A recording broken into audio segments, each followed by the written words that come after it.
ETF index mutual funds నేర్చుకుని stock మార్కెట్లో రాణించాలనుకుంటున్నారా? వెంటనే ఈ నెంబర్కి కాల్ చేయండి. అమ్మ నమస్తే అమ్మ. నమస్తే. అమ్మ, ఆడవాళ్ళని పువ్వులతో పోలుస్తూ ఉంటారు. అంటే అంత సున్నితమైన మనస్తత్వం ఉన్న వాళ్ళు ఆడవాళ్ళు, చాలా సెన్సిటివ్. కానీ ఇప్పుడు కొంతమంది చాలా స్ట్రాంగ్ గా అయినారు, అలాగే ఉండాలనే కోరుకుంటాం. బట్ చాలా సెన్సిటివ్ గా ఉన్న ఆడవాళ్ళ గురించి మనం మాట్లాడుకుంటే అమ్మ, ఇంట్లో ప్రధానికి ఏడుస్తూ ఉంటారు. భర్త ఏమి అని అనకముందే, అత్త ఏమి అని అనకముందే, తోడుకోడలు, ఆడపడుచు, పిల్లలు, ఇట్లా ఎవరు ఏమన్నా, రిలేటివ్స్ ఎక్కడికి వెళ్ళినా కొంతమంది కళ్ళల్లో రెడీగా పెట్టుకొని ఉంటారు వాటర్ని. పాపం ఆఫీస్లలో కూడా అంతే. కొంతమంది ఏమి అని అనకముందే, పోనీ ఏదైనా ఇష్యూ అయ్యింది అంటే దాంతో మనం పోరాడదాం, స్ట్రాంగ్ గా ఉందాం అనేది ఉండదు. ప్రధానికి ఏడుపు ఏడుపు ఏడుపు. సో ఈ సున్నితమైన మనస్తత్వం ఉన్న ఆడవాళ్ళు ఏడవకుండా వాళ్ళకి ఏదన్నా వస్తే ధైర్యంగా పోరాడేంత స్ట్రెంగ్త్ వాళ్ళకి కావాలంటే ఏం చేయాలి? నిజమే. మాటకు ముందు ఇప్పుడు ఇంకోటి సామెత కూడా ఉంది, మాటకు ముందు ఏడ్చే మగవాన్ని మాటకు ముందు నవ్వే ఆడదాన్ని నమ్మకూడదని ఉంది. అది అది ఒక సామెత. మేము చిన్నప్పుడు విన్నాం అనమాట. అంటే ఆడదానికి నవ్వే హక్కు కూడా లేదు. ఏడు గురించి మాట్లాడుతున్నారు, నవ్వడానికి కూడా నవ్వకూడదు. ఎందుకంటే మాటకు ముందు నవ్వుతుంది, ఎందుకు నవ్వుతుంది, ఎందుకు వస్తుంది, ఎందుకు నవ్వుతుంది, ఎందుకు వస్తుంది నవ్వు అసలు ఆమెకి? అట్లా నవ్వకూడదు, తప్పు. ఆడోళ్ళు ప్రతిదానికి అర్థం లేకుండా నవ్వకూడదు అని అంటారు అనమాట. అది కూడా ఉందనమాట. సో మగోడు ఏడ్చాడని నమ్మరు ఎవరు కూడా. వాడు ఏం చెప్పుకోలేడు అసలు. అది ఎంత కష్టం వచ్చినా చెప్పుకోలేడు, మనసులో నుంచి పెళ్ళాన్ని తిట్టినా చెప్పుకోలేడు. మగుడు తిట్టినాడని పెళ్ళాన్ని చెప్పుకొని ఏడుస్తుంది, కానీ పెళ్ళాన్ని తిట్టిందని మగుడు చెప్పుకొని ఏడవలేడు కదా. నిజంగానే ఉంటది అది బాధ. కానీ చెప్పినాడు అనుకో, వీడేమో రా ఏడుస్తున్నాడు పెళ్ళాన్ని తిట్టిందని ఎగతాళి చేస్తారు. ఆ బాధ దిగమింగుకోవాల్సి వస్తుంది వాళ్ళు. మీకు తెలుసా, భార్య బాధితుల సంఘం అని ఒకటి ఉంది మన హైదరాబాద్ లో, విన్నారా? విన్నాను. భార్య బాధితుల సంఘము, భర్త బాధితుల సంఘం అనేది లేదు కానీ మహిళా సంఘాలు ఉన్నాయి, మహిళా సంఘాలు ఉన్నాయి బాగా. సరే, ఏదో మనం నవ్వుకోవడానికి ఇది. కానీ మాటకు ముందు ఏడవడం అంటే, ఇప్పుడు ఆడదాన్ని పువ్వుతో పోల్చినారు. అది మనసునా శరీరం. ఆ శరీరం కూడా మగవాడి కంటే ఆడదానికి బలహీనంగా ఉంటది, మృదువుగా ఉంటది. అట్లాగే మనసు కూడా. కానీ నిజంగా అనుకుంటే మగవాడి కంటే ఆడవాళ్ళే స్ట్రాంగ్ గా ఉంటారు, చాలా స్ట్రాంగ్ ఆడవాళ్ళు. అసలు ఎవ్వరు నూటికి కోటికి ఎవరో కొంచెం ఏమి తెలియని వాళ్ళు, అంటే ఒక ఇంట్లో వాళ్ళ పెంపకం కూడా ఉంటుంది రాదా, అది ఏమి తెలియకుండా, బయట ఎవరు ఎట్లుంటారో తెలియకుండా కూడా కొంతమంది ఆడపిల్లల్ని పెంచుతారు తల్లిదండ్రులు, ఎలా ఉంటుంది అని కూడా. అట్లాంటి వాళ్ళు ఏంటంటే దేనికి ఓర్చుకోలేరు. అప్పుడు వాళ్ళ చిన్న మాట కూడా వాళ్ళకి ఏడుపు వస్తుంది. ఎప్పుడు కూడా అలా పెంచకూడదు. ఎందుకంటే ఇప్పుడు ప్రపంచము ఇంట్లోనే ఉంటాము, పిల్లలు అనేది లేదు. ఆడపిల్లలు ఎట్టేట వెళ్ళిపోతున్నాము, ఎంత ఇదిలోకి ఉన్నతంగా వస్తున్నారు ఆడపిల్లలు కూడాను. కాబట్టి అలా పెంచకూడదు కూడాను. ఏం తెలియకుండా, అసలు ఎలా మాట్లాడాలో తెలియడం లేదు, ఎలా బతకాలు, బయటికి పోతే ఎవరికి ఎట్ట సమాధానం, ఇవన్నీ కూడా ఇంట్లో నుంచి పెంపకంతో వస్తాయి. ఇవన్నీ కూడా ఆడపిల్ల పువ్వుతో సమానం. నిజమే.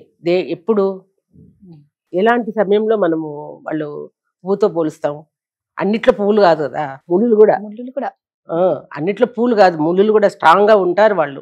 ఎప్పుడో మనసుకు బాధ కలిగినప్పుడు వస్తుంది ఆ ఏడుపు. ఆ బాధ ఎప్పుడు కలుగుతుంది, ఏ మాటకు పడాలా, ఏ మాటకు పడకూడదు, ఎట్లా ఎదుర్కోవాలా అనేది మనకు తెలియాలి.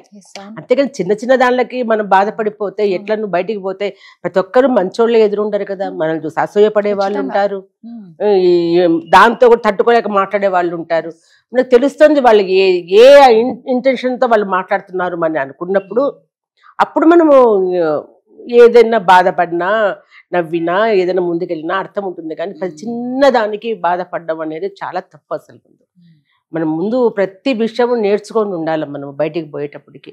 ప్రతిది అంతెందుకు, ఇప్పుడు మేము ట్యాక్సీలో వస్తున్నాము, ఒక అతను ట్యాక్సీ డ్రైవరు. ఒక్కొక్కసారి మన రూట్ మ్యాప్ వేసినా కూడా ఇటు అటు తీసుకెళ్ళిపోతారు. మాకు తెలిసింది ఒకటే రూటే కాబట్టి మేము అక్కడి నుంచి ఇటు రావాలి, ఇటు తిరుగు, రైట్ తిరుగు, లెఫ్ట్ తిరుగుతానంటే వాడు ఎంత గట్టిగా అడిచినాడంటే, నేను వేసుకున్నాను కదా, నిజంగా వాడు రాంగ్ రూట్ పోతున్నాడు. మేము చెప్పాం అట్లా పోవద్దు, రైట్ పోవాలి. ఎంత గట్టిగా అరిచేసినాడంటే దాంట్లో కూర్చొని నేనేమనుకోలేదు, మా మేనేజర్ కళ్ళలో నీళ్ళు వచ్చేసినాయి. నేను గమనించిన, కానీ నేనేం అనలేదు అమ్మాయిని. ఇంకా అంటే ఎట్లా మాట్లాడుతున్నాడు వాడు, రాంగ్ వెళ్తున్నాడు కదా అని మనం కరెక్ట్ గా చెప్పినాం. దానికి ఎందుకు అట్లా అరుస్తున్నాడు, కొంచెం హర్ట్ అయింది తను. అక్కడ డ్రైవర్ వాడు అట్లా మనల్ని మాట్లాడడం అన్న కొద్దిగా హర్ట్ అయినట్టుంది, కళ్ళలో నీళ్ళు వచ్చినాయి అమ్మాయికి అని నేను చూసినప్పుడు నాకు అనిపించింది అట్లాగా. సరే నేను ఏమనలేదు, దిగు పోదాం పదాన్ని మనకి డబ్బులు ఇచ్చేసి దిగు. అట్లా ఉంటాడు ఒక్కొక్కరు అట్లా ఉంటారు వాళ్ళు. వాడికి ఏం మాట్లాడాలా ప్రతి చిన్నదానికి మనం బాధపడితే ఎట్లా? వాడు ఎవ్వడు ఇప్పుడు ఒక 5 నిమిషాలు దిగేసి వెళ్ళిపోతాడు వాడు మనం చూడు కూడా చూడం. మనం వాడేదో ఇంకా ఏదైనా బలగరగా మాట్లాడితే మనం 4 తన్ని బయటకు వస్తాం, కానీ కళ్ళలో నీళ్ళు తెచ్చుకోకూడదు. అది మన బలహీనత బయటపడుతుంది. ఎప్పుడు మనము వీళ్ళు చిన్న మాట కూడా బాధపడతారు అని ఎదుటి వాళ్ళు గ్రహించినారో మనల్ని పించి చేయడానికే, నొప్పించడానికే వాళ్ళు ప్రయత్నం చేస్తారు. ఇప్పుడు కూడా ప్రతి మాట అనటము చేయడము అని అదే కూడా. కాబట్టి ఎప్పుడు కూడా స్ట్రాంగ్ గా ఉండాలి. ఆడోళ్ళైనా స్ట్రాంగ్ గా ఉండాల్సిందే, మగాళ్ళైనా స్ట్రాంగ్ గా ఉండాల్సిందే. ఎప్పుడు ఇది లేకపోతే ఇద్దరు బాధపడాల్సి వస్తుంది, ముఖ్యంగా ఆడవాళ్ళు. వాళ్ళకి ఎట్లైనా బతుకుతారు మాట ప్రపంచంలో అన్నిట్లో ఉంది. కానీ ఆడపిల్ల కొంచెం అన్ని ఇప్పుడుండే ఆడపిల్లలు ఎవరి నాటకం ఏడ్చేటోళ్ళు ఎవరు లేరు నాకు తెలిసి. ఏడిపించేటోళ్ళే ఉన్నారు అంతేగాని అట్లా. కానీ ఎవరో కొంతమంది ఉండొచ్చు, కానీ వాళ్ళకు కూడా ఇదే చెప్తున్నా నేను, ఎప్పుడు కూడా మనసును బలహీన పెట్టుకోవద్దు. చాలా నొప్పి తగ్గుతుంది ఒక్కొక్కసారి, అప్పుడు వస్తాయి కళ్ళలో నీళ్లు, తప్పదు. మనం ఏడుపుకి మనం కళ్ళల్లో వచ్చే కన్నీళ్ళకు ఒక అర్థం అనేది ఉండాలి. ప్లస్ కొన్ని అంచుకోవద్దు కూడా, నీళ్లు కళ్ళల్లో నీళ్లు అంచుకుంటే గుండె బరువెక్కుతుంది.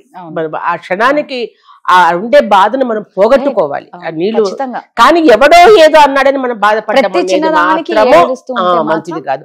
మనమేంటో మనకు తెలుసు, మనం ఎట్లున్నామో మనం తెలుసు.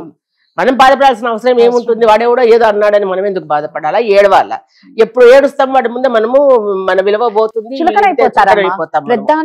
ఎప్పుడు మనం కళ్ళల్లో నీళ్ళు తెచ్చుకోదు. ఎప్పుడు ఏదో మనం నేనైనా పడతాము ఎప్పుడైనా కూడా. ఏది మన బాధ పడిన క్షణాలు గుర్తు తెచ్చుకోకూడదు. అది కూడా మనము ఎప్పుడో మనం మనుషులం కదా, అప్పుడు కళ్ళలో నీళ్ళు వస్తాయి. అయ్యో నేను ఆ రోజు ఇంత పడ్డాను కదా అని. కానీ ఆ పడ్డం వల్లనే మేము ఈ స్థితికి వచ్చినాం మనం కూడాను. అది కాబట్టి మాటికి ఏడవడము, కళ్ళలో నీళ్ళు ఎదుటి వాళ్ళకి చులకన కావద్దు, అంతే. స్ట్రాంగ్ అంతే. సూపర్. Thank you.